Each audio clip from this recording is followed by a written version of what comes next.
How the police protect their own. Two serving Met officers lift the lid on sexism and racism in their force. After the appalling crimes of David Carrick, they reveal a culture of abuse which has left some black staff feeling suicidal and recount terrible details of what has happened to female colleagues. I have heard firsthand from female officers that have been sexually assaulted or raped by other police officers, shouted down on, belittled. The officers claim their de facto union, the Police Federation, is complicit in the toxic culture pervading the Met, covering up for white officers and ostracising those who speak out. Their courage in speaking to us is not to be underestimated. Also on News at 10 tonight. Ukraine's First Lady in Davos to call out companies still doing business in Russia, like the British giant Unilever. Joel gets hold of them there to find out why. Are you making money in Russia? We're making money in Ukraine, but we're not taking any dividends or profits out of Russia, no. The race for Man U, British billionaire Sir Jim Ratcliffe makes an official bid. Greta under arrest. German police dragged the eco-protester away at a demonstration against a coal mine, and he just never gives up. Bruised and bloodied Sir Andy Murray wins a 5-set marathon, hailed one of the best in his career. I'll be feeling this evening and tomorrow, but right now I'm just, unbelievably happy.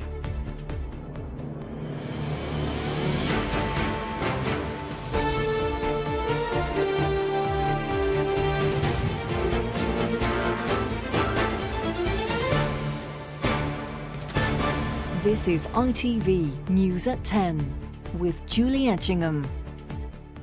Good evening. After all that has been reported about the serving Metropolitan Police officer who carried out nearly 50 sex attacks on women, half of them rapes, one question cried out to be answered.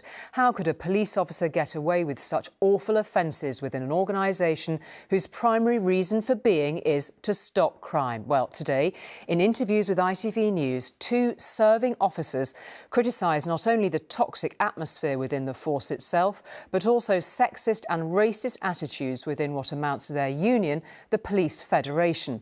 The officers have told us the Federation protects lawbreakers within the Metropolitan Force and has an inbuilt bias to protect white officers from accusations of racism from black colleagues. After another police officer admitted being a rapist, once again the Metropolitan Commissioner was on an apology tour of the media. I'm not going to defend it. I think it's awful. Sir Mark Rowley has admitted he struggled to get rid of the so-called bad apples. Do we want justice? Do we want it? Yeah! The police's fatal shooting of unarmed black man Chris Cabba to the strip search of 15-year-old schoolgirl Child Q. Just two of the many incidents that both officers say has made them consider quitting the force. Confused, angry. The reason I say that there is report after report coming in where people like us are being killed. People like us are being stopped and searched more than any other group. And our children are being strip searched, without adults with them. It's not nice to hear it occurs. And their allegations of abuse within the Met go beyond just the treatment of black people. Last year, Wayne Couzens, a serving police officer, kidnapped and murdered Sarah Everard. This week, an elite officer, David Carrick, admitted dozens of rape and sexual offences against 12 women across 2 decades. Crimes that the officers I spoke to say mirror allegations inside their police force. I have heard firsthand from female officers that have been sexually assaulted or raped by other police officers, shouted down on, belittled, and when they've complained, it's fallen on deaf ears. And they've been forced to work with the same officers again. It's not uncommon. The numerous high-profile failings by the Met have resulted in the force being placed into special measures. According to these officers, there's a significant barrier hindering progress. Do you feel that the Police Federation protects white officers over black officers then? Yes. Absolutely. They both claim the Metropolitan Police Federation has an inbuilt bias against black officers. It's majority white officers in the Federation. So it's being able to go and get that information from those officers in the Federation to protect you. I mean, it's things that have been done, they are wrong. But ultimately, if you've got an organisation or group which protects wrong, that can't be right. There needs to be more scrutiny over the Met Police Federation because they're the ones protecting these officers. Speaking to me without permission from the Met is high risk for both officers, but the reward they want is to regain the trust of the public. Can you prove you're a serving officer? He says he was once proud to join the police. You're putting your job at risk simply being here today. Just how difficult a decision was it? It wouldn't happen through the media team. It would be edited in order to make sure that the truth is expressed. Then this is the way to do it. They feel if the Met are slow to change, it's their duty to inform the people they are still committed to protecting and serving. I see the strong sense of arrogance and power they feel they have over black people and ethnic minority people. Because there's too many allowances and too many excuses being made for the officers' behaviours for their wrongdoing. During their decades of working for the Met, both officers have seen the 1999 Stephen Lawrence inquiry to last year's Baroness Casey report. They say the unfulfilled promises of institutional change have left a heavy toll on their mental health. I nearly killed myself as a result of discrimination. You know, the shock of the fact that I pledged my allegiance to the organisation, but when I looked for their allegiance, they were nowhere. Antoine, it's just shocking to hear these officers' accounts. Extraordinarily brave of them to speak to you. What response have you had from the Police Federation and indeed from the Met on it? Well, we put these claims directly to the Police Federation, and they disputed all of these claims. They say they have a diverse workforce. The Federation represents all of our colleagues, they go on to say. And they also state that, similar to defence lawyers, the fact that we offer support to police officers who pay into the Federation is a non-judgmental legal entitlement and part of the fair and due process. When it comes to the actual Met themselves, they've said that there's no room for racism and there's no room for misogyny, and they'd encourage these officers to speak directly to them. But the reason that they spoke to me is because they could speak without being edited, and they actually want more officers to come out across the country to share their stories to help bring about change. We'll see what emerges from that. Antoine, thank you very much indeed. Thank you. Now, in corporate public relations, no company wants to be on the wrong side of the First Lady of Ukraine, do they? Well, today, Elena Zelenska told business leaders enjoying the rarefied alpine atmosphere of the World Economic Forum in Switzerland that some were not using their influence against Russian aggression. Who could she mean? Well, the boss of the big British corporation, Unilever, told us they are still doing business in Russia. Otherwise, its assets would fall into Russian hands and be used to finance the invasion. The World Economic Forum is like a magnet for multinational companies. 600 chief executives are up in the snow this year. In the last 11 months, many of the companies they run have either withdrawn from Russia or suspended the business they do there. But some remain, among them the British consumer goods giant Unilever, whose boss today defended the decision to stay. If we hand those assets just over to either the Russian state or some other Russian oligarch, they will be used to support this war, and we are minimising that business, not maximising that business. The Ukrainian government says companies that remain, multinationals that still do business in Russia, are effectively taking blood money. Well, we don't agree with that position, and we're taking very, very good care of our people in Ukraine. Are you making money in Russia? We're making money in Ukraine, but we're not taking any dividends or profits out of Russia, no. Unilever has 3,000 staff in Russia and operates 4 factories there, producing all its famous branded goods, including ice cream, mayonnaise, cleaning products, tea, sauces, deodorants and soaps. Unilever condemned Russia shortly after it invaded Ukraine, but insisted it would continue to supply what it called everyday essential food and hygiene products to the Russian people. According to the latest analysis by the Yale Management School, more than 1,200 global companies have exited Russia entirely since February last year. But Yale's research finds that in addition to Unilever, a series of other firms, including Nestlé, Procter & Gamble, AstraZeneca and GSK, have not. Instead, Yale says they are buying time in Russia. Some companies argue that they're worried about their staff in Russia. In some cases, they say they supply the Russian people with essential food or medicine. Are those not good reasons for remaining in Russia? Those are the absolute worst reasons. This is economic warfare, and the Russian people are the target. Russians need to be awakened, and by increasing the discomfort is the goal. And everything can be locally sourced that these companies provide. It's nonsense. Ukraine's First Lady was in Davos today.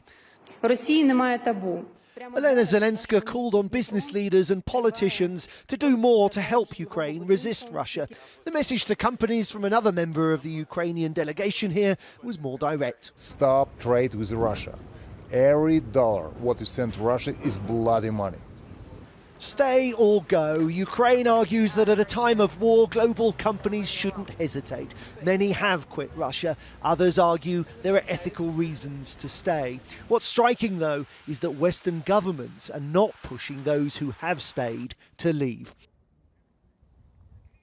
The scale of the exodus of international companies from Russia in the last year has been extraordinary. According to Yale, it far exceeds the retreat we saw from South Africa during apartheid in the 1980s. But there are a lot of stragglers. And as it comes to the first anniversary of the invasion of Ukraine, inevitably those companies are under pressure to justify their actions to their staff, to their shareholders and indeed to their customers. You heard Alan Jope there insist that Unilever's not taking any dividends or profits out of Russia. As it happens, sanctions and capital controls make that impossible anyway, for now at least. But tonight, a source close to the company has clarified that were any profits to be made in Russia, they would remain within Unilever's Russian business, out of the hands, essentially, of the Russian state. OK, Joel, thank you very much indeed for that. Now, ask many Manchester United fans who they'd like to be running their club, and the response is often anyone but the Glazers. They're the Americans who are the owners, for the time being anyway. Actually, it could work out a lot better than that. Billionaire and boyhood United fan Sir Jim Ratcliffe has officially entered the takeover contest, and Sangeeta's at Old Trafford for us tonight. So how it's going down there then, Sangeeta?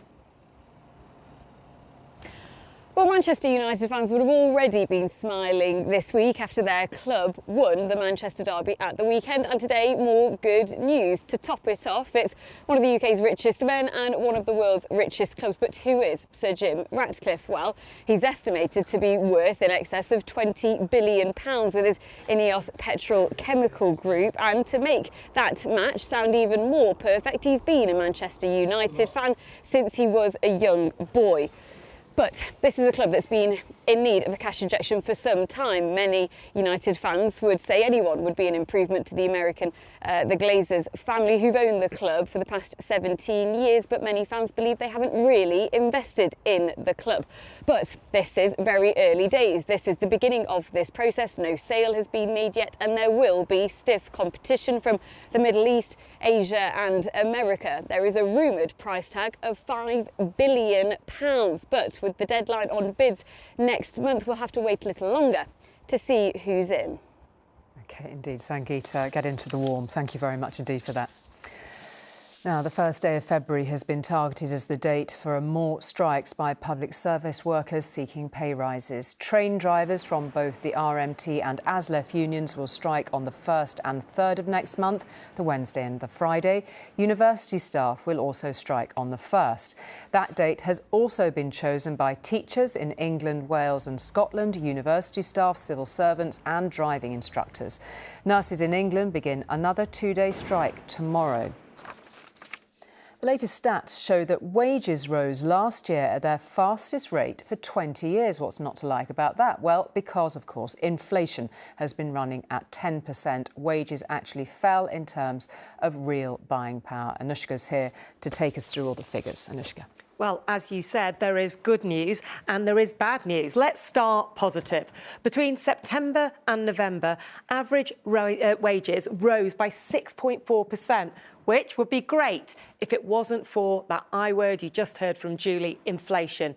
Prices rose by 10.7%. So in terms of what you can actually afford to buy, we're talking about one of the biggest real terms pay cuts in recent years. And within that figure is a growing divide. Private sector pay was up 7.2%. But public sector pay rose by less than half of that, 3.3%. And that is important politically because the government has argued against bigger public sector pay increases by saying everyone else is suffering too.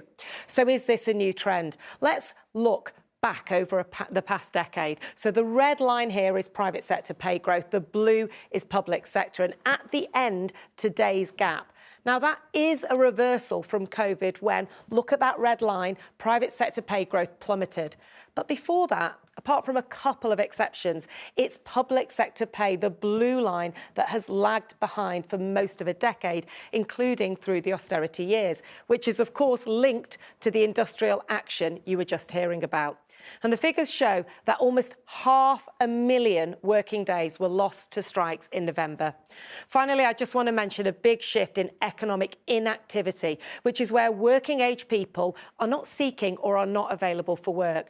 The numbers today are almost 575,000 higher than they were just before COVID hit. So huge numbers leaving work, some to study, some to care for family. But the biggest driver of that change is long-term sickness, which is a huge challenge for policymakers. Anushka, thank you for that. Well, we reported dangerous failings by the police at the start of the programme. The Probation Service has been found wanting too today in the case of Damien Bendel. He was under the service's supervision when he murdered his partner, her children and a friend of one of the children. An inspector's report says all the danger signs from his past were there, yet the Probation Service allowed him to live with his partner in Kilmarsh in Derbyshire with devastating consequences. They should have been better protected.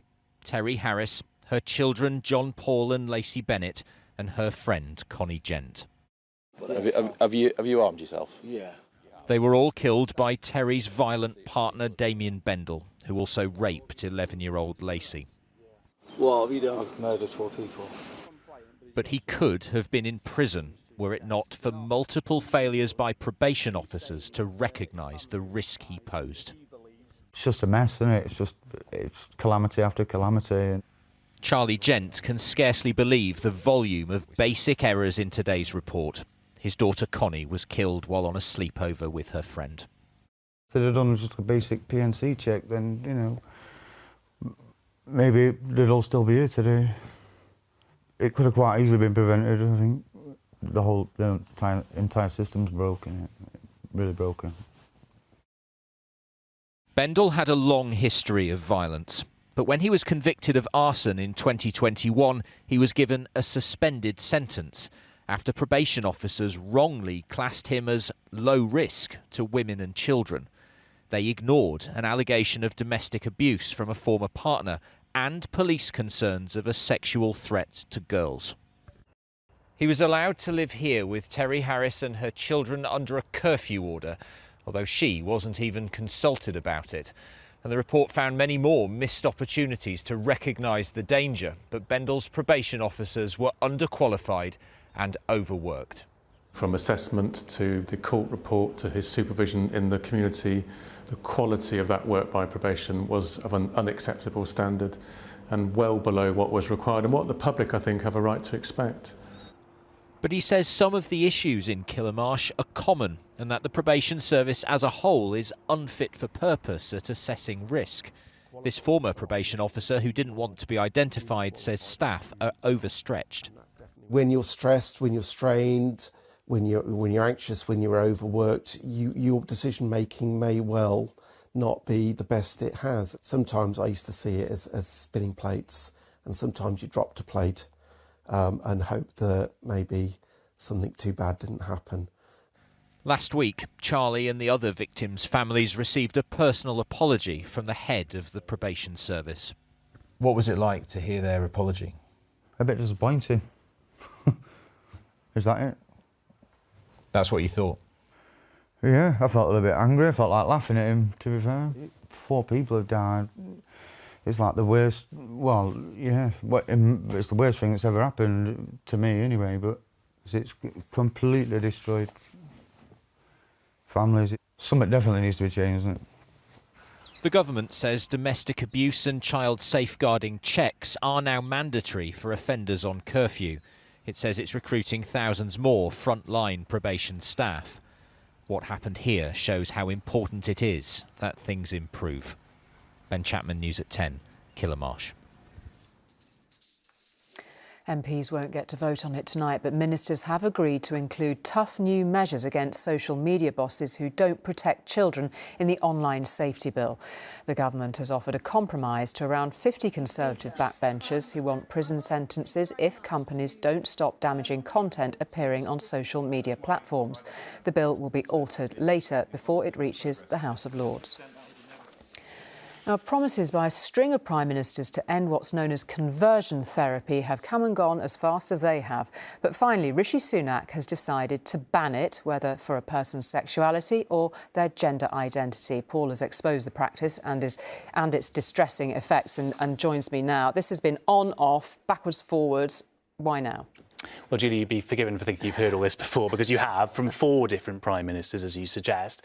But Rishi Sunak would be the first Prime Minister to actually deliver on this promise. It was first pledged by Theresa May back in 2018 to stamp out this practice, which essentially attempts to change someone's sexuality or their gender identity. And we've exposed all forms of it on this programme, from intensive prayer and exorcism right through to bogus one-on-one therapy. It's been delayed and delayed and delayed, including by Boris Johnson, who tried to drop it all together until we exposed a leaked document suggesting how he'd go about doing that, and he quickly U-turned. But what he did is he removed trans people from the scope of that ban. Now, what Rishi Sunak has done today is 2 things, both of them significant. Number 1, he's reinserted trans people into the scope of the ban, so it covers everyone. And number 2, he's promised this draft bill, which is the first time that Parliament will actually get to consider anything in writing on this pledge. MPs will do that by October. It's still got months and months to run. I think this is partly in response, actually, to an amendment to the Online Harms Bill, which was going to try and insert a ban on conversion therapy into the scope of that bill. The government's tried to get ahead of that. It's going to take months, but for the first time, it looks as though we are heading towards a ban. OK, Paul, thank you for keeping us up to date with it. Thank you. Now, a huge wave of environmental protests across Western Germany about the expansion of a coal mine has prompted a huge police operation. Today, the world's most famous climate change campaigner got caught up in the middle of it. Greta Thunberg was carried away by police from the edge of the open cast site, where a village is being destroyed to make way for the bigger mine. For weeks, this muddy battleground has become the front line in Germany's climate debate. But this act of resistance to the expansion of a coal mine has gone on for years.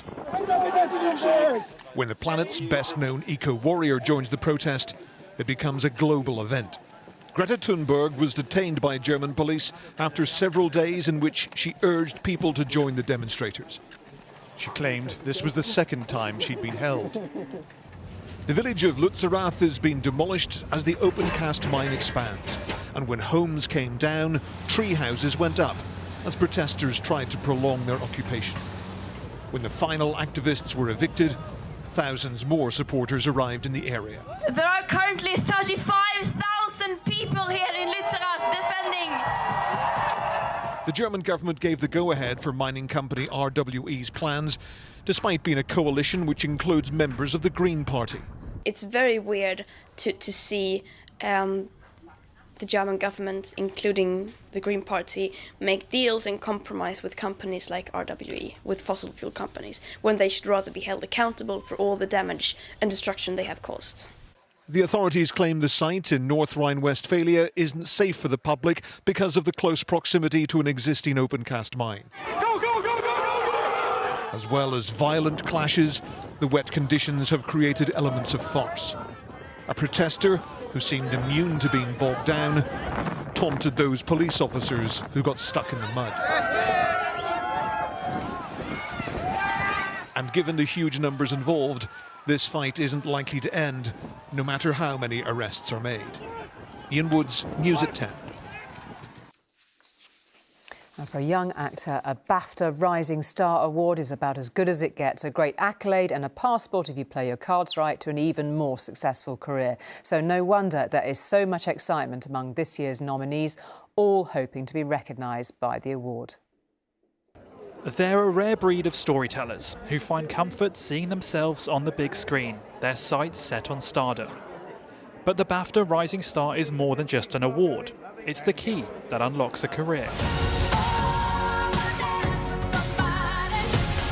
Naomi Ackie is one of those nominated for this year's award. She won plaudits for embodying Whitney Houston in the recently released biopic. No matter how big the film gets or how many people see your stuff, you're still just a person sharing a thing and just being like, I hope you like it. So it's really, really nice. And I just feel very joyful in this moment. The Rising Star Award is now in its 18th year, putting the focus on exceptional talent. The names of its previous winners mimic the ones you'd read on movie posters around the world.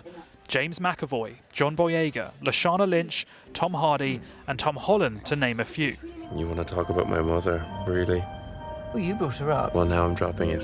Daryl McCormack, who starred opposite Emma Thompson in Good Luck to You, Leo Grande, will be hoping he can add his name to the list. I think I always look to the people who came through this category, and they've all gone on to done amazingly, and I really look up to them as actors, you know, even in their budding formative years.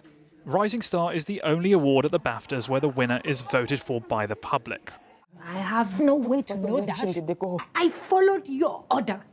Sheila Ateem has a nomination for The Woman King, a story about a group of all-female soldiers in West Africa. I love that it's voted for by the public. What greater parity to get than to just chuck it out to everyone, right? But also, particularly with this project, with The Woman King, we so wanted it to be a film for the people, if that makes sense. You know, again, we were aware of what we were representing. Do you think I could be a writer? Emma Mackey and Amy Lou Wood finish up this year's nominees. The winner to be announced at the BAFTA ceremony in just over a month's time. A celebration of actors shining in the present, with possibly even brighter futures. Rishi Davda, News at 10. And good luck to all of them. Well, finally, the capacity for sport to surprise and thrill is what keeps so many watching. And Sir Andy Murray proved once again he can still do both, metal, hip and all. In a nail-biter of a first-round match in the Australian Open, he beat the 13th seed and Wimbledon finalist of 18 months ago, Matteo Berrettini. It was his best Grand Slam win since his 2 operations. Hip, hip, hooray. As matches go, this was up there. And despite undergoing hip surgery a few years ago, Andy Murray was on fire. He showed his grit, winning the first 2 opening sets against Matteo Berrettini. But things took a twist. Matteo Berrettini, who's nearly a decade younger than Murray and ranks 50 places higher, fought back to level in a dramatic 4th set tiebreak. But the determined Scot showed he was a warrior, despite suffering a bloody knee. And it was this match point that sealed his victory. Oh my goodness me. I'll be feeling this evening and tomorrow. But right now I'm just, unbelievably happy, very proud of myself. I've put a lot of work into the last few months with my team who are here. To give me the opportunity to perform on stadiums like this and matches like this against players like Matteo, and it paid off tonight. But it's a far cry from how the 3 times major champion was feeling 4 years ago. Remember this? I'm not sure I'm able to play through the pain, for another 4 or 5 months.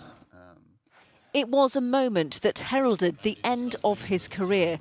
But how things have changed. A metal hip, a bloody knee and extreme heat couldn't hold this 35-year-old back.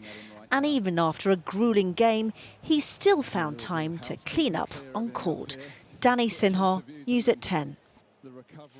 Wonderful. And Emma Raducanu is back in action around breakfast time, so more to cheer on, we hope there. That is it for tonight, though, from all the team here. Good night. We'll see you tomorrow.